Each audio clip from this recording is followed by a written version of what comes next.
Greetings to you this day. This is Michelle Strickland, and I'm coming to you today with my daily theology lesson. It's a daily meditation that I do for myself. I record it and I release it because maybe somebody else out there can get something out of it. It just so happens that I love God and I love theology, and I want to become a better principled person. Choose God this day. The bad guys, they sin. The good guys, we sin. We all sin. It's whom you serve.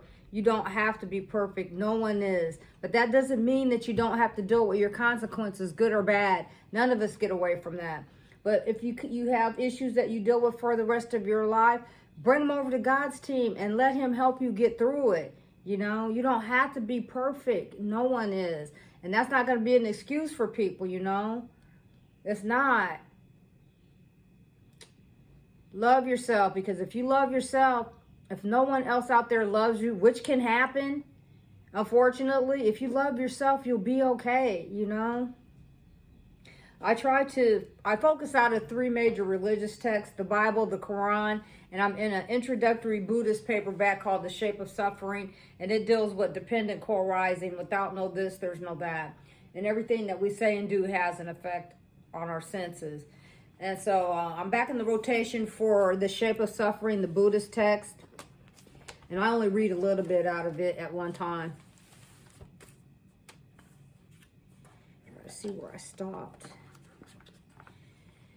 And now, for those of you just tuning in, it's very confusing. It's like doing mind exercises. It takes you here, it makes your brain go here, it makes your brain go there, back, forth, and it makes you think a different way. So here we go.